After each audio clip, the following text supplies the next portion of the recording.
अस्सलाम वालेकुम स्टूडेंट्स, कैसे हैं आप? उम्मीद है खैरियत से होंगे।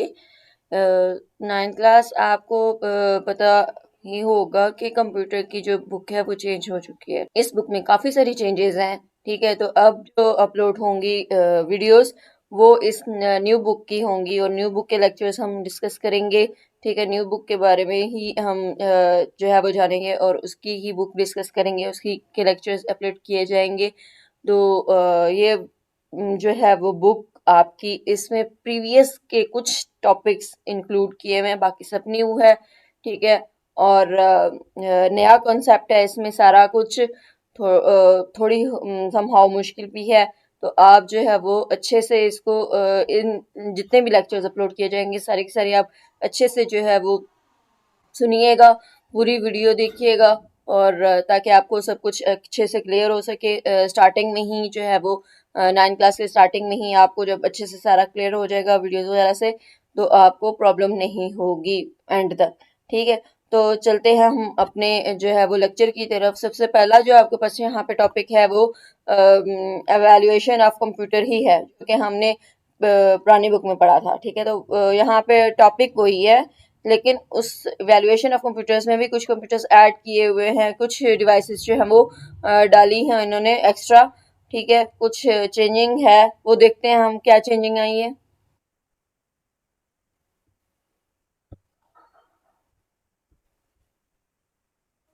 ये आपके पास कंप्यूटर सिस्टम है। फर्स्ट जो आपके पास यूनिट नंबर 1 है, चैप्टर नंबर 1 है, उसका नाम है कंप्यूटर सिस्टम। ठीक है, कंप्यूटर सिस्टम, और उसमें हम क्या क्या पढ़ेंगे। सबसे पहले तो हम चलते हैं इवैल्यूएशन की तरफ। उससे पहले इंट्रोडक्शन है थोड़ा सा। ये इंट्रोडक्शन थोड़ा सा डिफरेंट है, तो आइए देखते हैं। जो लास्ट प्रीवियस बुक में हमने पुरानी बुक में पढ़ा था, ओल्ड बुक में, वो इंट्रोडक्शन थोड़ा सा डिफरेंट था, वो कंप्यूटर के बारे में इंट्रोडक्शन था। तो ये कंप्यूटर सिस्टम के बारे में है। Computer system is a fundamental and important part of modern life. Modern life का इम्पॉर्टेंट पार्ट जो है वो होता है कंप्यूटर। आजकल की जो लाइफ है उसमें मेन चीज आ गई है ये कंप्यूटर सिस्टम।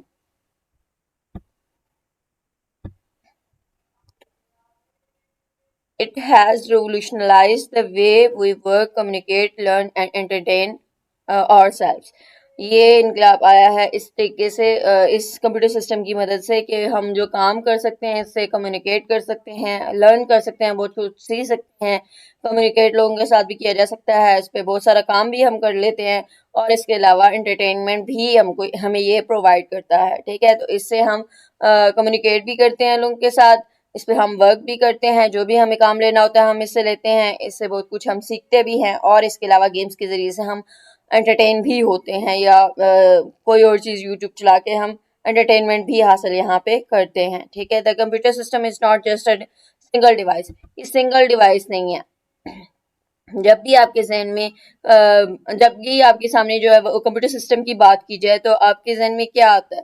एक सिंगल डिवाइस नहीं आती आपके जहन में, आता है कुछ इसके साथ जो है वो स्क्रीन पे शो होने वाली डिवाइस होगी, कुछ साथ में जो है वो सिस्टम यूनिट होता है। ठीक, इसके अलावा आपके जहन में आता है को कीबोर्ड, माउस। ठीक, तो ये सारी चीज़ें जहन में आती हैं। ठीक, समहाउ इतना अगर हम कोई जो है वो लो लेवल का बच्चा भी है, तो छोटी क्लासेस का, तो उसके जहन में भी जब कंप्यूटर की हम बात करते हैं तो उसके जहन में यही सारी चीज़ें आती हैं। तो इसका मतलब है ये सिंगल डिवाइस नहीं होता, बल्कि क्या होता है, sophisticated combination of hardware and software components. यानी कि ये कॉम्प्लिकेटेड कम्बिनेशन होता है हार्डवेयर और सॉफ्टवेयर कंपोनेंट्स का। हार्डवेयर जो टच कर सकते हैं, यानी कि माउस, कीबोर्ड वगैरह। ठीक है, मॉनिटर वगैरह। और जो सॉफ्टवेयर जो कि हम जिसको टच नहीं कर सकते, जो सॉफ्टवेयर होते हैं लाइक गेम्स के सॉफ्टवेयर या एमएस ऑफिस वगैरह, उनके कंपोनेंट्स को ये उनके कॉम्बिनेशन को जो है वो जब आपस में ये इकट्ठे मिलके वर्क कर रहे होते हैं, तो वो कंप्यूटर सिस्टम बनता है।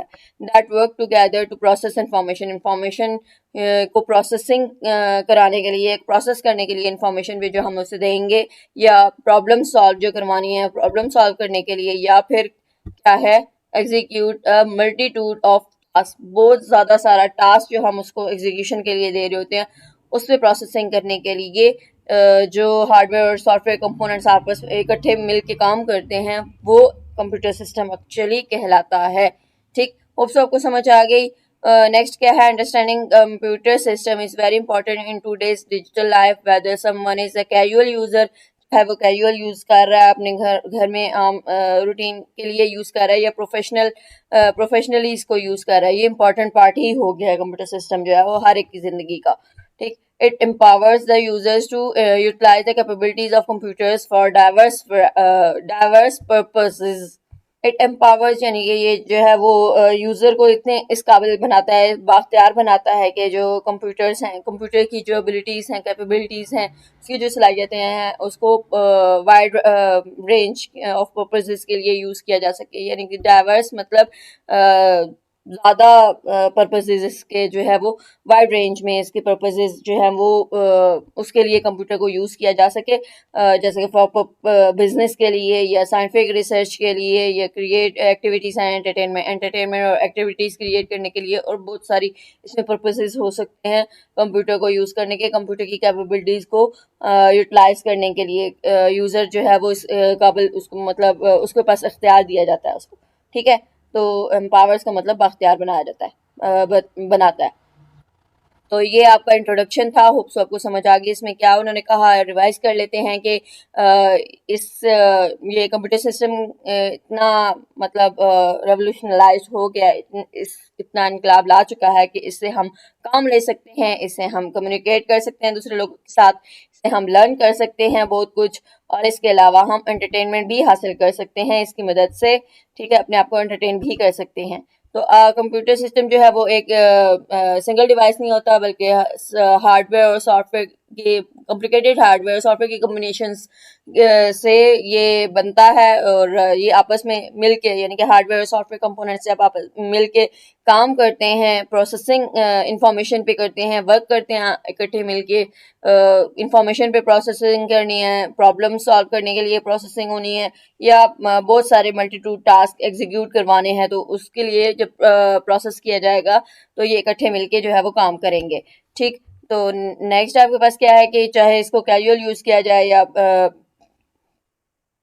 प्रोफेशनल यूज़ किया जाए, इम्पॉर्टेंट पार्ट है ये लाइफ का computer system.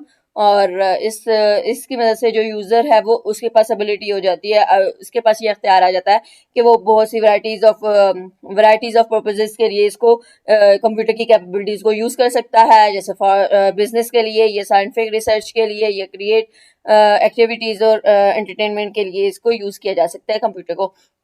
Next, brief history of computer system and generation of computer generation आगे आएगा। पहले हम देख लेते हैं हिस्ट्री ऑफ कंप्यूटर सिस्टम। ठीक है, a computer is a programmable electronic device that performs arithmetic and logic operations. Computer जो है वो ऐसी प्रोग्रामेबल इलेक्ट्रॉनिक डिवाइस होती है जिसकी मदद से अर्थमेटिक और लॉजिकल ऑपरेशंस जो है वो परफॉर्म करवाए जाते हैं। ये परफॉर्म कर सकता है automatically using set of instructions provided by the user. Set of instructions यानी कि प्रोग्राम जो यूजर प्रोवाइड करता है वो यूज करके उनकी मदद से उनको यूज करते हुए जो भी अरिथमेटिक या लॉजिकल ऑपरेशंस उसने परफॉर्म करने हैं वो करवाए जाते हैं। ठीक है, तो ये आपके पास इसका इंट्रोडक्शन हो गया, मतलब ये कंप्यूटर की डेफिनेशन हो गई कि कंप्यूटर क्या कहता है।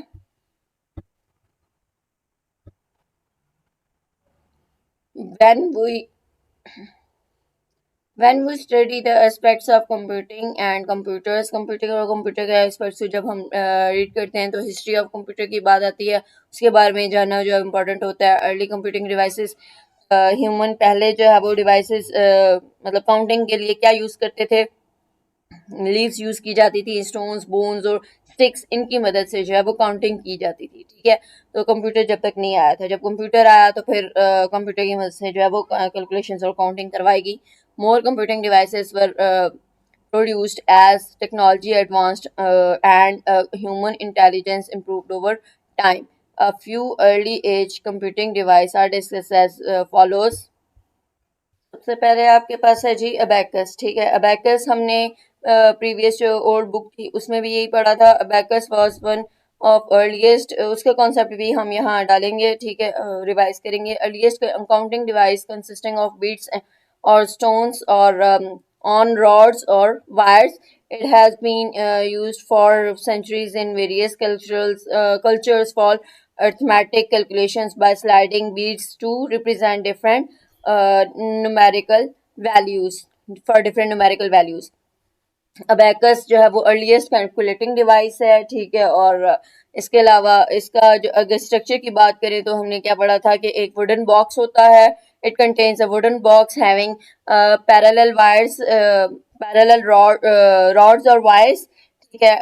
एंड द पैरेलल रॉड्स और वायर्स कंटेन्स बीड्स और स्टोन्स, यानी कि इसमें एक जो है वो वुडन बॉक्स होता है, ठीक। वुडन बॉक्स के अंदर जो है वो पैरेलल वायर्स होती हैं या रॉड्स होते हैं जिसके ऊपर बीड्स या स्टोन्स लगे हुए होते हैं, ठीक है। और ये बीड्स या स्टोन्स की मूवमेंट से ही कैलकुलेशन जो है वो की जाती है, काउंटिंग जो है वो की जाती है, ठीक है। इट हैज़ बीन मतलब ये जो है वो अर्थमेटिक कैलकुलेशंस के लिए इसको जो है वो बहुत यूज़ किया जाता है। जो ये बीड्स हैं इनको मूव करके न्यूमेरिकल वैल्यूज जो है वो डिफरेंट न्यूमेरिकल वैल्यूज इससे रिप्रेजेंट करवाई जाती हैं, ठीक है। तो ये इसका जो है वो पर्पज आ गया यहाँ से, ठीक। और ऊपर मैंने आपको स्ट्रक्चर भी जो है वो करवा दिया है, जो ओल्ड बुक में था उसका भी थोड़ा सा आपको बता दिया, उसमें स्ट्रक्चर जो है वो सही से एक्सप्लेन किया हुआ था, तो वो भी यहाँ पे मैंने आपको बता दिया। अगर स्ट्रक्चर आ जाता है तो भी आप कर सकते हैं, ठीक है। और अगर पर्पज आ जाता है तो पर्पज यहाँ से लेकर एंड तक आप पर्पस भी दे सकते हैं, ठीक है। इसका पर्पस जो है वो थोड़ा सा डिफरेंट है, उसमें क्या था थोड़ा डिफरेंट था, वो खैर मिक्स हो जाएगा, आपको कंफ्यूज हो जाएंगे, इसलिए वो मैंने नहीं बताती। नेक्स्ट आपके पास है जी नेपियर बोन। ये Napier bones a manually operating calculating device. Napier bone जो है वो जॉन नेपियर ने डेवलप किया था और मैनुअली ये क्या कैलकुलेटिंग डिवाइस है, ठीक है। और इसमें क्या होता है, इसमें भी एक बॉक्स होता है, वुडन बॉक्स होता है। वुडन बॉक्स के अंदर जो है वो स्ट्रिप्स लगी हुई होती हैं, सेपरेट स्ट्रिप्स या बोन्स कह सकते हैं। और इन जो स्ट्रिप्स हैं और बोन्स हैं इन पे जो है वो नंबर्स मार्क हुए हुए होते हैं, ठीक है। ऊपर नंबर्स लिखे हुए होते हैं, न्यूमरल्स। इस का पर्पस क्या है, इसका पर्पस जो है वो मल्टीप्लिकेशन और डिवीजन है, ठीक है। इसमें मार्क्स लगे होते हैं यानी कि स्ट्रिप्स पे, और उन्हीं की मदद से जो है वो मल्टीप्लिकेशन और डिवीजन कराई जाती है। It was also first machine to calculate using decimal point system. इसका जो है मेन पर्पस क्या था कि जो आप कह सकते हैं मेन काम कि ये डेसिमल पॉइंट सिस्टम की जो नंबर्स हैं उनको यूज़ करके भी कैलकुलेशन कर सकता है, उनकी कैलकुलेशन भी ये कर सकता है। ये पहली आपके पास मशीन थी जो कि डेसिमल, सबसे पहले जो मशीन आई थी जो डेसिमल पॉइंट सिस्टम के साथ भी काम कर सकती है, उसकी कैलकुलेशन भी कर सकती है। उसकी कैलकुलेशन अगर करनी है तो जॉन नेपियर जो है वो उसने एक डिवाइस बनाई थी नेपियर बोन के नाम से, ठीक। नेपियर बोन में क्या था, नेपियर बोन जो है वो एक कैलकुलेटिंग मैनुअली ऑपरेट करने वाले कैलकुलेटिंग डिवाइस है जिसमें स्ट्रिप्स होती हैं। स्ट्रिप्स पे जो है वो नंबर्स लगे हुए होते हैं, मार्क हुए हुए होते हैं, ठीक है। और इसका पर्पस क्या था कि ये मल्टीप्लिकेशन और डिवीजन कर सकता है, और ये पहली डिवाइस है जो कि डेसिमल पॉइंट सिस्टम को यूज करते हुए कैलकुलेशन कर सकता है, ठीक। नेक्स्ट आपके पास है जी पास्कलीन, उसकी तरफ चलते हैं हम। ओल्ड बुक में भी आपके पास सबसे पहले अबैकस था, उसके बाद जॉन नेपियर था, अब पास्कलीन भी उसमें इंक्लूड था। पास्कलीन भी, इसका भी जो है वो थोड़ा छोटा कर दिया topic. Pascaline was invented in 1642। Blaise Pascal ने इसको इन्वेंट किया था, इसका इसी के नाम से जो है वो पास्कलीन इस डिवाइस का नाम है। फ्रेंच मैथमेटिशियन था वो। It was thought to be first mechanical and automated calculator. Mechanical और ऑटोमेटेड कैलकुलेटर, ये पहला पास्कलीन ने जो डिवाइस बनाई थी उसको, वो पहली ऐसी डिवाइस थी जो कि मैकेनिकल और ऑटोमेटेड कैलकुलेटर का मतलब कैलकुलेशन वो कर सकता था। और इसमें जो है वो व्हील्स होते थे, वुडन बॉक्स है, वुडन बॉक्स में जो है वो व्हील्स और गेयर्स मौजूद होते हैं, उन पे नंबर्स लगे हुए होते हैं, ठीक है। उनकी रोटेशन से ही, व्हील्स की रोटेशन से जो है वो डिजिट्स डिस्प्ले किए जाते थे, ठीक है। ये थोड़ा सा कॉन्सेप्ट जो है वो ओल्ड बुक से भी आपको दे रही हूँ कि इन व्हील्स की रोटेशन से ही 0 से लेकर 9 तक रोटेशन कंप्लीट होती थी। वन रोटेशन कंप्लीट होती है तो वन डिजिट आपके पास डिस्प्ले हो जाता था, ठीक है, इस डिवाइस में। और जो रिजल्ट है कैलकुलेशन के बाद जो रिजल्ट आता है वो इस, ये जो आपके पास क्या कहते हैं स्लॉट्स है, इन स्लॉट्स पे जो है वो रिजल्ट प्रोड्यूस होता है। ठीक है, ये व्हील्स जो है वो आपके पास इनपुट के तौर पे काम करेंगी और ये स्लॉट्स जो है वो आउटपुट आपको शो करवाएंगी। ठीक है, तो ये इसका पास स्क्रीन का था। नेक्स्ट आपके पास स्टेप रेकोनर्स और लिबनीज व्हील। ठीक, तो ये लिबनीज ने जो है वो डिवाइस बनाई थी 1673 में। जर्मन मैथमेटिशियन था विल्हम लिबनीज, जिसने जो है वो काम किया था, जो पास्कल ने इन्वेंशन की थी उसको इम्प्रूव करने की, उसको बेहतर बनाने की कोशिश की थी और फिर एक डिवाइस बनाई जिसको उसने नाम दिया लिबनीज व्हील। और उसके बाद it was a digital mechanical calculator. ये एक जो उसने बनाई थी डिवाइस में डिजिटल मैकेनिकल कैलकुलेटर था, इसलिए इसको नाम दिया गया स्टेप रेकॉनर्स। ठीक है, स्टेप रेकॉनर का नाम दिया गया। और ये जो था, ये डिवाइस जो उसने बनाई थी लिबनीज ने, मैकेनिकल कैलकुलेटर था। डिजिट्स जो है वो डिस्प्ले कर सकता था because it use groove wheels. ये यूज क्या करता है, गेयर्स की जगह बजाय व्हील्स को यूज करता है। क्योंकि इसमें क्या है, ग्रूव व्हील्स यूज हुए थे। ग्रूव व्हील्स मींस के जिसमें रोलिंग जो है वो हो सकती है, पुली की तरह का काम कर सकते हैं। ठीक है, इस तरह के व्हील्स यूज किए गए थे रोल करने वाले, इंस्टेड ऑफ गेयर्स, यानी कि गेयर्स के बजाय इसमें ये यूज किया गया था, व्हील्स को यूज किया गया था और उनकी मदद से कैलकुलेशंस करवाई जाती थी। ठीक है, नेक्स्ट आपके पास है डिफरेंस इंजन। डिफरेंस इंजन जो है वो 1820s में इन्वेंट किया गया था। चार्ल्स बेबेज ने इसको इन्वेंट किया था और ये मैकेनिकल कंप्यूटर था। ठीक है, और ये क्या कर सकता था, ये कंप्यूटेशन जो है वो बेसिक कंप्यूटेशन परफॉर्म कर सकता था। और it was a steam power calculating machine. ये एक स्टीम पावर्ड कैलकुलेटिंग मशीन थी, मतलब ये स्टीम से चलने वाली मशीन थी, कैलकुलेटिंग मशीन थी जो क्या कर सकती थी, जो न्यूमेरिकल प्रॉब्लम्स को सॉल्व कर सकती थी। ठीक है, तो नेक्स्ट आपके पास एनालिटिकल इंजन है। ये भी चार्ल्स बेबेज ने ही इन्वेंट किया था, कैलकुलेटिंग मशीन है और ये 1830 में इन्वेंट हुई थी। डिफरेंस इंजन जो है वो 1820s में इन्वेंट हुआ था और जो एनालिटिकल इंजन है वो 1830 में इन्वेंट हुआ था। और ये एक मैकेनिकल कंप्यूटर है जो क्या करता है, जो इनपुट अगर उसने लेनी है तो वो पंच कार्ड की मदद से इनपुट लेता है। It was capable of solving any mathematical problems. कोई भी मैथमेटिकल प्रॉब्लम सॉल्व करवाने हैं तो इसकी मदद से सॉल्व करवाए जा सकते हैं। और इसके अलावा storing data in memory, memory में डाटा स्टोर करने के लिए जो डाटा स्टोर करने के लिए इसको इसमें मेमोरी यूज की जाती है। ठीक है, स्टोर करने के लिए डाटा को, मेमोरी को का इस्तेमाल ये एनालिटिकल इंजन करता था।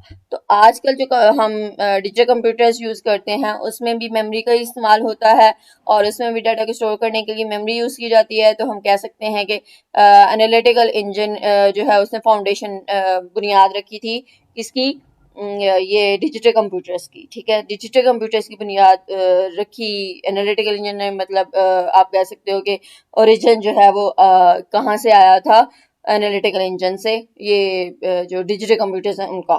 ठीक है, तो क्योंकि उसमें भी वो भी मैथमेटिकल कैलकुलेशंस कर सकता है, उसमें भी मेमोरी यूज होती है जो कि डाटा को स्टोर करती है, और एनालिटिकल इंजन में भी मेमोरी ही यूज होती है जो कि डाटा को स्टोर करती है। तो ये जो है वो आपके पास डिफरेंस इंजन और एनालिटिकल इंजन दोनों एक ही टॉपिक थे ओल्ड बुक में। अब यहाँ पे अलग अलग टॉपिक्स हैं। दोनों में क्या है कि दोनों ही चार्ल्स बेबेज ने इन्वेंट किए थे, क्रिएट किए थे। ठीक है, तो ये मैकेनिकल कंप्यूटर से और बेसिक कंप्यूटेशन जो है वो डिफरेंस इंजन कर सकता था। और ये डिवाइस जो है, डिफरेंस इंजन जो है वो स्टीम पावर्ड कैलकुलेटिंग डिवाइस थी, यानी कि स्टीम पे चलने वाली कैलकुलेटिंग डिवाइस थी जो क्या कर सकती थी, जो न्यूमेरिकल प्रॉब्लम्स को सॉल्व कर सकती थी। एनालिटिकल इंजन जो है वो मैथमेटिकल प्रॉब्लम्स को सॉल्व करता था और इसके अलावा मेमोरी भी इसमें यूज की जाती थी जो कि डाटा स्टोर कर सकती है। ठीक है, नेक्स्ट आपके पास है जी टैबुलेटिंग मशीन। टैबुलेटिंग मशीन जो है वो अमेरिकन स्टैटिस्टिशियन हरमन हॉलरिथ ने इन्वेंट किया था इसको। और ये मशीन जो है वो 1890 में इन्वेंट हुई थी। Tabulating machine was punch card based mechanical calculator. ये ऐसा मैकेनिकल कैलकुलेटर है जिसमें पंच कार्ड यूज किया जाता है। ठीक है, इट कुड कंप्यूट स्टैटिस्टिक्स यानी कि ये स्टैट्स के क्वेश्चन, स्टैट्स के प्रॉब्लम्स को सॉल्व करने के लिए यूज़ किया जाता है। एंड रिकॉर्ड डाटा और इन्फॉर्मेशन, और इसके अलावा इसमें डाटा की रिकॉर्डिंग, इन्फॉर्मेशन की रिकॉर्डिंग भी की जा सकती है। Hollerith began manufacturing these machines in his company, उसने ये मशीन जो है वो अपनी कंपनी में इन बनाई थी, जो इस पे काम स्टार्ट किया था इसने, अपनी एक कंपनी थी उसमें, उसमें इसने इसका काम स्टार्ट किया था, which ultimately became international business machine, जिसको आजकल हम आईबीएम का नाम देते हैं। वो इसी ने अपनी कंपनी बनाई थी, उसका नाम था इंटरनेशनल बिजनेस मशीन। ठीक है, हॉलरथ ने ये कंपनी जो है वो इस पे काम किया था, अपना जो डिवाइस निकाली थी वो इसी कंपनी में इस पे काम किया था। और ये कंपनी कब इसने बनाई थी? 1924 में। ठीक है, ये 1924 में इसने इस कंपनी पे काम किया। और ये ऐसी डिवाइस है, टैबलेटिंग मशीन, जिसको हम हॉलरथ डेस्क भी कह सकते हैं। ये ऐसी डिवाइस है जिसमें पंच कार्ड के तौर पे यूज़ किया जाता है। ठीक है, पंच कार्ड की मदद से ये कैलकुलेशन होती है, मैकेनिकल कैलकुलेटर है ये। ठीक है, नेक्स्ट आपके पास टैबलेटिंग मशीन का होप सबको समझ भी आ गया है, डायग्राम भी दी हुई है। नेक्स्ट आपके पास है जी डिफरेंशियल एनालाइजर। डिफरेंशियल एनालाइजर, तो ये डिफरेंशियल एनालाइजर जो है वो वेनवर बुश ने इसको इंट्रोड्यूस किया था। फर्स्ट इलेक्ट्रिकल कंप्यूटर था, यानी कि इलेक्ट्रिसिटी पे चलने वाला ये कंप्यूटर था। और ये डिफरेंशियल एनालाइजर 1930 में इन्वेंट हुआ, 1930 में ये इंट्रोड्यूस हुआ था। और इस मशीन में क्या यूज़ किया जाता था, टेक्नोलॉजी एक यूज़ की गई। This machine was made up of vacuum tubes used as switches to electrically impulse to do calculations. Calculations करवाने के लिए जो है वो electrically impulse create की जाती थी और switches की मदद से। ठीक है, और इसमें जो यूज़ किया गया था vacuum tube was made up of, ये मशीन जो है वो किसकी मदद से बनी थी? वैक्यूम ट्यूब, एक टेक्नोलॉजी यूज़ की गई थी। वैक्यूम ट्यूब जो है वो उसकी मदद से, एक डिवाइस है उसकी मदद से जो है वो ये मशीन बनाई गई थी। ठीक है, और इसमें जो है वो यूज़ है स्विचेस, इस वैक्यूम ट्यूब को स्विचेस के तौर पे यूज़ किया गया था to electrically impulse to do calculations. ये इलेक्ट्रिकल डिवाइस थी ना, कंप्यूटर था ना, तो इसमें कैलकुलेशंस इम्पल्स की मदद से करवाया जाता था। It was capable of performing 25 calculations पर मिनट। ये क्या कर सकता है? ये जो आपके पास डिफरेंशियल एनालाइजर है, ये 25 कैलकुलेशंस कर सकता है पर मिनट। एक मिनट के अंदर 25 कैलकुलेशंस जो है वो ये परफॉर्म कर सकता है। ये इस तरह की डिवाइस जो है वो बनाई गई। नेक्स्ट आपके पास है जी Mark one. Next successful computing machine invented was a digital computer known as Mark one. ये डिजिटल कंप्यूटर जो बनाया गया मार्क वन के नाम से, और ये होवर्ड एक्कर ने इन्वेंट किया था 1944 में। 1944 में हॉवर्ड एक्कर ने इसको इन्वेंट किया, मार्क वन को। ये डिजिटल कंप्यूटर था और mark one could add 3 numbers having 8 digits in 1 second. 3 numbers 8 digits पे मुश्तमिल 1 सेकेंड के अंदर ये कैलकुलेट कर सकता था। 3 नंबर्स की कैलकुलेशन एडिशन जो है वो ये कर सकता था। और वो 3 नंबर्स जिसमें 8 डिजिट्स हों, 8 डिजिट्स हों, ठीक है, वो कैलकुलेशन जो है वो एडिशन जो है वो परफॉर्म कर सकता है। मार्क वन 3 नंबर्स की एडिशन जो है वो कर सकता था, और ये एडिशन 1 सेकेंड के अंदर अंदर हो जाती थी। ठीक है, 3 नंबर्स की एडिशन 1 सेकेंड के अंदर, जिसमें 8 डिजिट्स 8 डिजिट्स होते हैं। It could print out its result on punch card. Punch card के ऊपर जो है वो ये अपना रिजल्ट शो करवाता है। और ऑन इलेक्ट्रिकल टाइपराइटर, या तो इलेक्ट्रिकल टाइपराइटर आउटपुट के तौर पर यूज़ होता है या पंच कार्ड आउटपुट के तौर पर यूज़ होता है, जिसमें रिजल्ट शो करवाया जाता है। ठीक है, नेक्स्ट आपके पास इसका फीचर क्या है कि मार्क वन जो है वो, मार्क वन जो है वो 50 फीट लॉन्ग, यानी कि इसकी लेंथ क्या थी? 50 फीट थी। ठीक है, 8 फीट इसकी हाइट थी। 8 फीट इसकी हाइट है। ये भी एक क्वेश्चन जो है वो बन के आ सकता है यहाँ से कि इसके फीचर्स बताएं कि क्या थे। और इसके अलावा इसका जो वेट था वो 5 टन वेट था। ठीक है, इसका 5 टन वेट था। इसके अलावा 50 फीट लॉन्ग था, 8 फीट जो है उसकी हाइट थी। और इसके अलावा इसमें स्विचेस जो यूज़ किए जाते थे, electric switches, 3000 electric switches use किए गए थे। ठीक है, इसके बाद मार्क वन के बाद Mark one, Mark two, Mark three भी आए, जो कि इसमें कुछ एबिलिटीज़ इंक्लूड की गई थी, ऐड की गई थी, मतलब ठीक है। इस जाहिर सी बात है फीचर्स कुछ ऐड ही किए जाते हैं जो भी नया वर्जन आता होता है। ठीक, तो ये आपके पास था आज का लेक्चर, जिसमें हमने इवैल्यूएशन ऑफ कंप्यूटर के बारे में पढ़ा। होप सो आपको सारा लेक्चर अच्छे से समझ आया होगा। सबसे पहले हमने जो है वो अबैकस के बारे में पढ़ा था।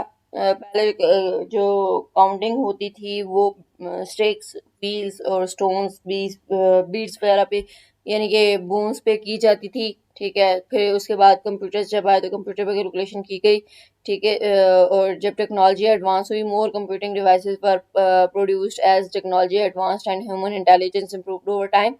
वक्त के साथ साथ जो है वो ह्यूमन इंटेलिजेंस भी इम्प्रूव होती गई और टेक्नोलॉजी भी एडवांस होती गई। फिर कंप्यूटिंग डिवाइसेस भी एडवांस होते गए और उनकी वजह से कैलकुलेशंस करवाई गई। सबसे पहले आपके पास अबैकस है। अबैकस क्या है? अर्लीस्ट काउंटिंग डिवाइस है, जिसमें क्या होता है, एक वुडन बॉक्स होता है। वुडन बॉक्स के अंदर पैरेलल वायर्स लगी हुई होती हैं, वायर्स या रॉड्स कह लो। ठीक है, और उसमें बीड्स यानी कि स्टोन्स लगे हुए होते हैं, बीड्स या स्टोन्स कुछ भी कह सकते हैं। और इस बीड्स में की रोटेशन, मतलब इसकी मूवमेंट से जो है वो डिजिट्स डिस्प्ले करवाए जाते थे। ठीक है, it has been used for, और इसके अलावा ये अरिथमेटिक कैलकुलेशंस कर सकता है। इससे जो है वो कैलकुलेशन, अरिथमेटिक कैलकुलेशंस करवाई जाती हैं और न्यूमेरिकल वैल्यूज डिफरेंट जो है वो रिप्रेजेंट करवाई जाती हैं। ठीक है, और नेक्स्ट आपके पास नेपियर बोन था। नेपियर बोन जो है वो जॉन नेपियर ने इन्वेंट किया था, और जॉन नेपियर ने ये मैनुअली ऑपरेट कैलकुलेटिंग डिवाइस थी, जिसमें यहाँ पे भी एक बॉक्स है जिसके अंदर 9 स्ट्रिप्स होती थी, 9 स्ट्रिप्स या बोन्स कह लो। ठीक है, उसमें नंबर्स लगे हुए होते थे और इन नंबर्स की मदद से जो है वो मल्टीप्लिकेशन और डिवीजन करवाई जाती थी। ठीक है, इन स्ट्रिप्स पे नंबर्स मार्क हुए होते थे और इनसे मल्टीप्लिकेशन और डिवीजन करवाई जाती थी। और इसके अलावा इसका जो मेन क्या था, आप कह लो इसकी अचीवमेंट क्या थी, कि इसमें डेसिमल पॉइंट सिस्टम को यूज करते हुए इस मशीन से कैलकुलेशन करवाई जा सकती थी। ठीक है, ये डेसिमल पॉइंट सिस्टम की कैलकुलेशन भी कर सकता था, उनकी वैल्यूज, उन नंबर्स को उन वैल्यूज को भी जो है वो कैलकुलेट करने की एबिलिटी रखता था। नेक्स्ट आपके पास क्या है जी? नेक्स्ट आपके पास पास्कलीन था। पास्कलीन जो है वो 1642 में इन्वेंट ब्लेस पास्कल ने किया था। ये फ्रेंच मैथमेटिशियन था और ये ऑटोमेटिक कैलकुलेटर या मैकेनिकल कैलकुलेटर था।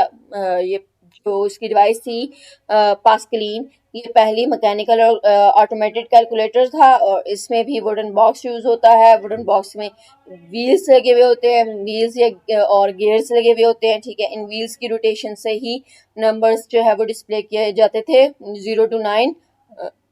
एक रोटेशन व्हील की कंप्लीट होती है तो एक डिजिट जो है वो डिस्प्ले होता है। ठीक है, 0 to 9 नंबर्स इसमें व्हील में मेंशन होते थे। ठीक है, और जब आउटपुट यानी रिजल्ट शो करवाना होता था तो ये स्लॉट्स जो हैं, ये ऊपर जो स्लॉट्स दी हुई हैं, इन पे रिजल्ट शो करवाया जाता था, डिस्प्ले करवाया जाता था। ठीक है, उसके बाद स्टेप रेकॉर्डर है, जो कि लिबनीज ने इन्वेंट किया था। लिबनीज ने जो पास्कल ने जो डिवाइस बनाई थी उसको इम्प्रूव करके एक अपनी डिवाइस इन्वेंट की थी, उस पे ही उसने काम किया था, पास्कल की डिवाइस पे काम किया था। ठीक है, पास्कलिन पे यानी कि काम किया था और उसको उसकी इम्प्रूवमेंट की थी और उसकी इम्प्रूवमेंट के बाद एक डिवाइस निकाली थी जो कि डिजिटल मैकेनिकल कैलकुलेटर था। और इस मैकेनिकल कैलकुलेटर का नाम स्टेप रेकॉर्डर था। ठीक है, उसमें जो है वो गियर्स नहीं यूज किए गए थे, बल्कि इसमें ग्रूव व्हील्स यूज किए गए थे, यानी कि जो रोलिंग का काम कर सकते थे, पुली की तरह का काम करते थे, उसकी तरह जो है वो इसमें मूविंग होती थी, रोलिंग होती थी। ठीक है, इसके अलावा डिफरेंस इंजन है। डिफरेंस इंजन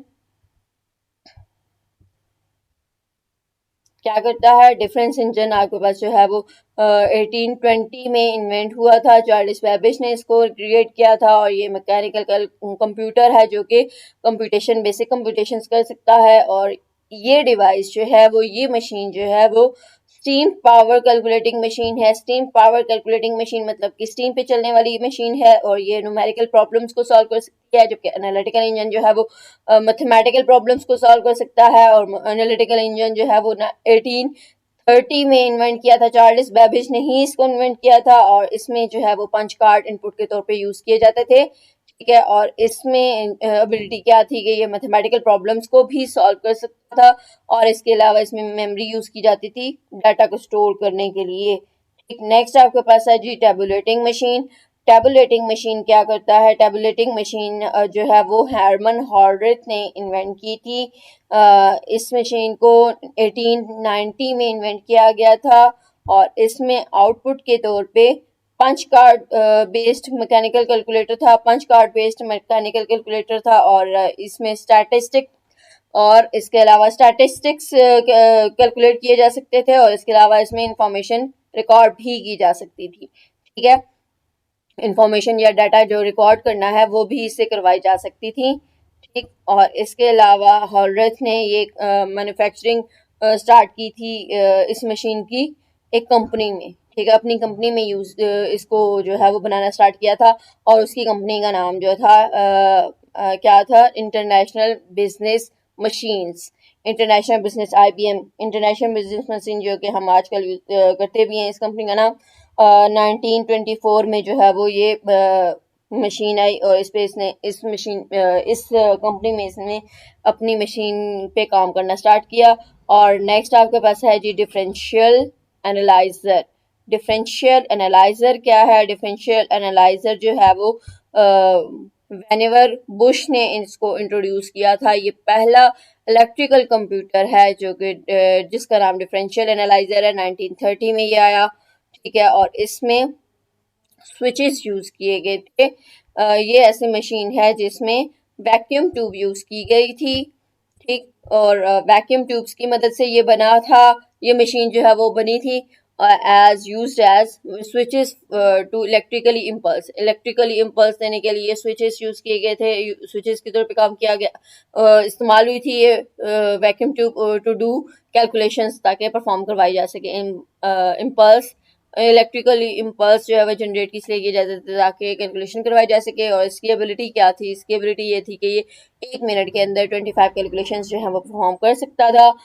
इसके बाद है मार्क वन। मार्क वन क्या है? मार्क वन एक कंप्यूटिंग मशीन है जो कि डिजिटल कंप्यूटर है, जो इन्वेंट की गई थी मार्क वन के नाम से। और ये इन्वेंट किया था हॉवर्ड एकन ने 1944 में। और इसका मकसद क्या था? ये जो है वो एडिशन कर सकता है 3 नंबर्स की एक ही सेकंड के अंदर। और वो 3 नंबर्स कौन से होते हैं? जिसमें 8 डिजिट्स हों, वो 3 नंबर्स जो हैं वो 8 डिजिट्स में मुश्तमिल 3 नंबर्स की कैलकुलेशन जो है वो कर सकता था, ठीक है। और इसके अलावा इसमें जो आउटपुट है या प्रिंट आउट जो है वो अपना रिजल्ट जब शो करवाना होता है तो पंच कार्ड पे शो करवाता है, या फिर इलेक्ट्रिकल टाइपराइटर पे इसका रिजल्ट जो है वो शो होता है। और इसकी फीचर्स में क्या है कि मार्क वन जो है वो 50 फीट लॉन्ग था, और इसके अलावा 8 फीट इसकी हाइट थी, और इसमें जो है वो इसका वेट जो था वो 5 टन था। और इलेक्ट्रिकल स्विचेस जो यूज़ किए गए थे 3000 इलेक्ट्रिकल स्विचेस इसमें यूज़ किए गए थे। होप सो आपको इस लेक्चर की जो है वो समझ आ गई, सब कुछ अच्छे से क्लियर हो चुका होगा उम्मीद है। अगर कुछ फिर भी प्रॉब्लम हो, कुछ रह गया हो या कुछ समझ ना आई हो तो आप कमेंट में क्वेश्चन पूछ सकते हैं। अपना तब नेक्स्ट वीडियो तक के लिए अपना बहुत सारा ख्याल रखें। अल्लाह हाफिज़।